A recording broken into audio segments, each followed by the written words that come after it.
大家好，欢迎来到频道，我是殷大吉。20世纪70年代之后，围绕汉江的韩国因发展出口导向型外向经济，经过短短几十年，从朝鲜战争后，韩国的基础建设全部被摧毁，一贫如洗，甚至有人因为忍受不了贫穷而逃亡到北朝鲜。到后来经济迅猛发展，一跃成为亚洲四小龙。从战争废墟到发达国家的转变，被誉为汉江奇迹。可见汉江对于韩国的意义。汉江由南汉江和北汉江两条主要河流在京畿道汇合而成，最终注入黄海，贯穿整个首尔。首尔也以江为界，分江南和江北，而连接江南和江北的自然就是桥梁。从这个图片中可以直观地看到，横跨汉江的桥梁有很多，比如汉江大桥、马浦大桥、铜雀大桥、成山大桥、杨花大桥、残日大桥、青潭大桥、圣水大桥等等吧，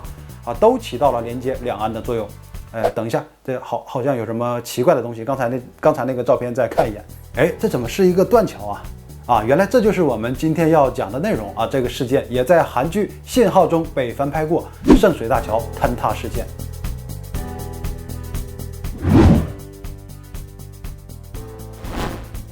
圣水大桥全长1160米，1977年4月由财阀之一的东亚建设承包施工，经历2年零6个月的时间，在1979年10月正式开通，总共花费160亿韩币。这座桥在当时很特别，是韩国首次使用先进的建筑工法来施工，采用了一种横架式的全新建造方法，在菱形的悬架上连接着一段段的桥面，并且用天蓝色作为主色。相比于老式的建桥工法所造出的桥，圣水大桥的整体外观显得更加有美感，让它成为当时连接汉江两岸最受瞩目的一座桥。甚至当时的总统朴正熙也亲自来参加竣工仪式。然而，圣水大桥的美丽却并没有与质量并存。实际上，这并不是一座坚固的桥，耐久性没有经受住时间的考验。备受瞩目的大桥发生了举国震惊的惨案。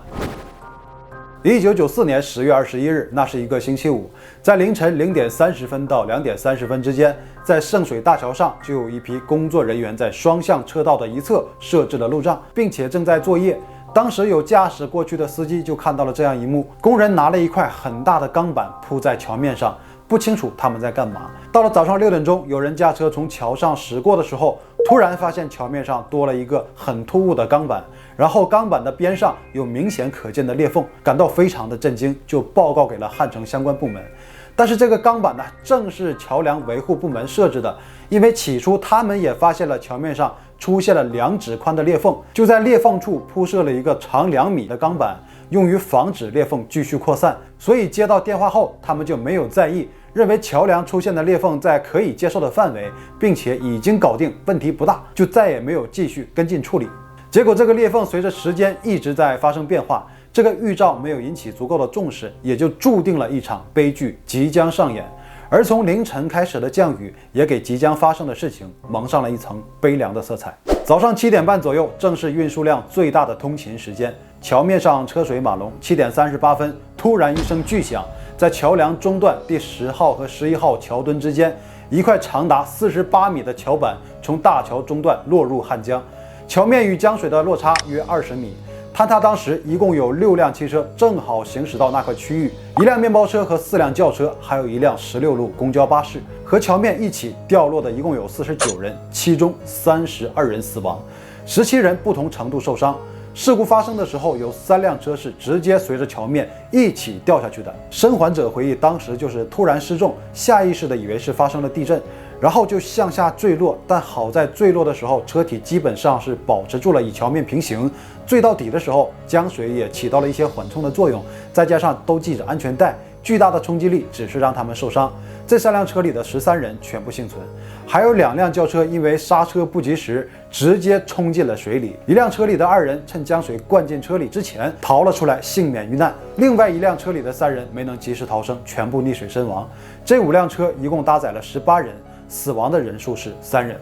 而另外死亡的29人呢，全部都来自于16路公交巴士。事故发生的时候，公交巴士因为视野比较高，提前发现了断桥的状况，所以采取了紧急制动，但是前轮和将近一半的车身还是探出了断桥的边缘。最后在惯性的作用下，车体开始向前倾斜，没有稳住的车身还是掉了下去。首先巴士的头部向下，最后车体在空中发生了180度旋转，车顶重重地拍在了先掉到水中的桥面上，车体发生了严重的变形，被摔扁。巴士里是没有安全带的，所以车里的人基本上都是随着巴士一起自由落体。在摔下的时候，大多乘客头部都受到了重创，全车31位乘客仅有2人幸存。死者大多数都是正在上学路中的学生，其余的也是普通的上班族。30多条生命就这样随着圣水大桥一起陨落，一切就发生在不到半分钟的时间。一时间，所有人都不清楚发生了什么。当回过神来的时候，就看见断桥已经在水面上。事故发生之后，汉城市政府成立了灾难指挥部，警察和消防部门马上展开营救，总共动用了1500人，包括150名水下勘探人员、16架直升机、6艘巡逻艇、救援船和救护车。各大媒体和周边民众得知消息以后，全部赶到现场。事情马上也随着新闻直播，让全韩国为之震惊。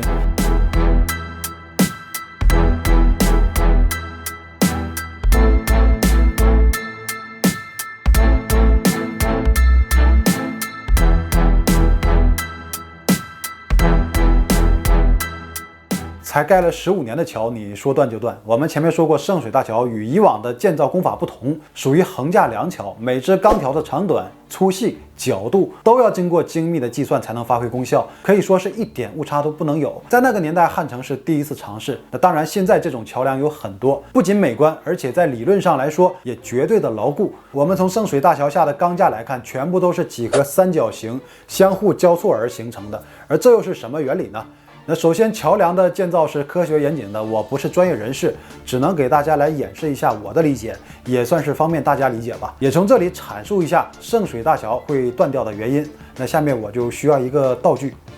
稍等啊。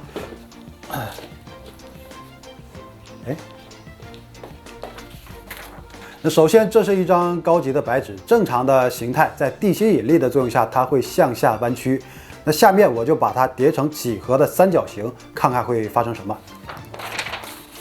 叠完了，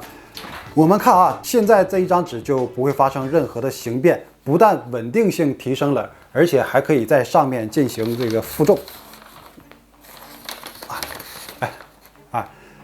简单的来说，横架梁桥就是采用的这个原理啊。那么作为桥梁来说，想维护它的安全性和耐久性，除了桥墩之外，还有什么会引起决定性作用呢？那就是钢材本身的材质硬度和每一个悬架交接处节点焊接的牢固性。而圣水大桥的坍塌问题就出现在这2个最重要的地方。建筑过程中出现了偷工减料的情况，导致中央悬架的接头焊接是使用了8毫米的钢板，而原设计上是10毫米。焊接的部分也是为了赶工，出现了熔点未到就连接钢筋的状况，还被发现使用了劣质的钢材。这些操作基本上也就为事故埋下了祸根。但负责工程的东亚建设第一时间表示，他们只负责建造桥，建材上虽然与原设计有些出入，但是足以保证桥梁的稳定性。圣水大桥建好17年都没事儿，问题就不是出在建造过程，而是出在后期的维护。按照合同，大桥建成后呢，维护保养应该是政府的责任。这种推卸责任的说法，自然就引发民众的愤怒啊，说的根本就不是人话。但是又不能完全否认，因为造成桥梁断裂的另一个原因确实出在汉城的市政府。当初建设圣水大桥时，政府预计每天容纳8万辆车次，而实际上建成后每天的车流量高达16万，是当初预计的2倍。而且最初设计也是忽略了汉城的经济重点在向江南发展。圣水大桥所连接的地区正是江南的富人区黄金地段小艇。江南在疯狂的建设，所以每天都有25吨重的水泥搅拌车经过，而桥面设计的载重只有18吨，却没有任何法律限制水泥车的通行，也没有制定桥梁维修上的相关标准。就这样17年来，远远超过桥梁负荷能力的交通量，以及没有落实定期检修等因素，大大减少了桥梁的寿命，也是造成断裂的主因之一。而政府部门当时在追责方面也算雷厉风行，当时的汉城市长与一系列相关人员因为没有对大桥实施定期安全检查而被革职。时任总统的金泳三也透过电视向国民道歉，为事故的遇难者设置了纪念碑，还下令一定要吸取教训，马上检查韩国所有的桥梁，并加强实施安检。没想到这一查，还真的就避免了一场可能发生的重大灾难。汉城地铁2号线所经过的唐山铁桥，在检查时也发现了裂缝，在整修时也发生了崩塌的事故。如果再晚一些发现，在通勤时间发生桥面崩塌的话，那地铁列车必然会脱轨，直接冲进汉江里，后果就不堪设想。那虽然东亚建设觉得自己没有责任，但还是在全国民众的骂声中，风评严重受损。为了及时止损呢，表明愿意斥资1500亿韩元修复圣水大桥，并向政府捐赠100亿作为之后的桥梁维护经费。但鉴于偷工减料的黑历史，韩国政府和人民对于东亚建设也不再有任何信任，所以最终由东亚建设提供资金，现代建设维修圣水大桥。因为之前的建材依然有隐患存在，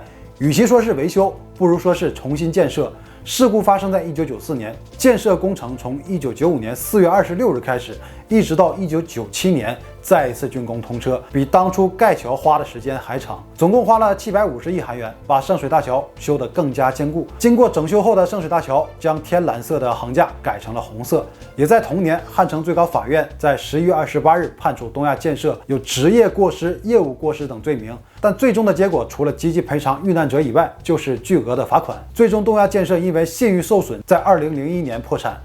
大桥断了可以修复，财阀破产了可以东山再起。可是事故中丧生的人却再也不能回到亲友的身边。就是在那个时期，韩国事故是层出不穷啊。金泳三执政时期的韩国被人戏称为事故共和国，因为除了这一次发生在1994年的圣水大桥坍塌事故以外，在第二年1995年也发生了一件大事，你们还记得吗？三丰百货坍塌事故啊，韩国和平年代的最惨。这件事大家千万不要忘记啊，可以再到我之前的内容去补课。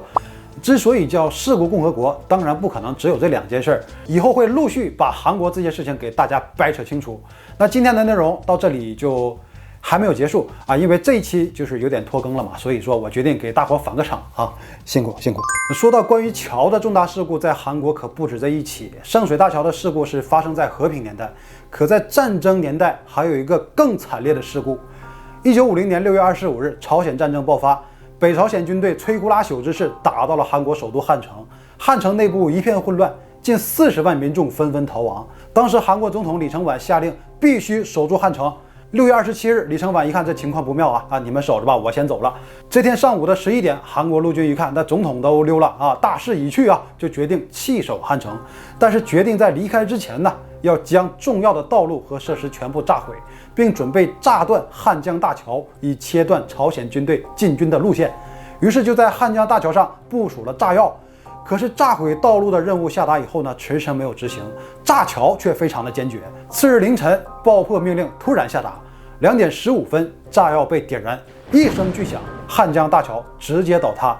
这一个行动没有提前通知当地的居民，所以大桥被炸毁的那一瞬间，桥上仍有正在逃亡的近4000名难民和军人。事后统计，有800人在爆炸中遇难。而且这个炸桥在战略上也是很愚蠢的，因为切断北朝鲜路线的同时，也切断了韩国前线部队的退路。正在前线激战的部队得知了炸桥的消息之后呢，就马上失去了战斗力，扔下阵地，全都跑回到汉江边，争先恐后的游泳到对岸，防线全面崩溃。战前98000人的韩国军队，在战争爆发后的第4天就剩下22000人。之后的韩国军队呢，就节节败退，被朝鲜一直攻打到釜山。炸桥事件一出，国民和国际上都对韩国军队的做法发表了强烈的谴责。就疯了吧，自己人还在桥上，你说炸就给炸了。朝鲜军队还没打过来，结果被自己人给炸死了。那风评严重受损啊，于是为了及时止损，军队内部也进行了追责，结果还追责成了一桩冤假错案，无辜的人遭到了枪毙，10多年后才被平反。荒谬的开始，荒谬的结局。这一个事件就是韩国历史上桥梁事故中丧命人数最多的一次，也是纯的人为事故，看成是谋杀也不为过。那就这样，以上就是本期的所有内容。最后别忘了点赞订阅，谢谢你了。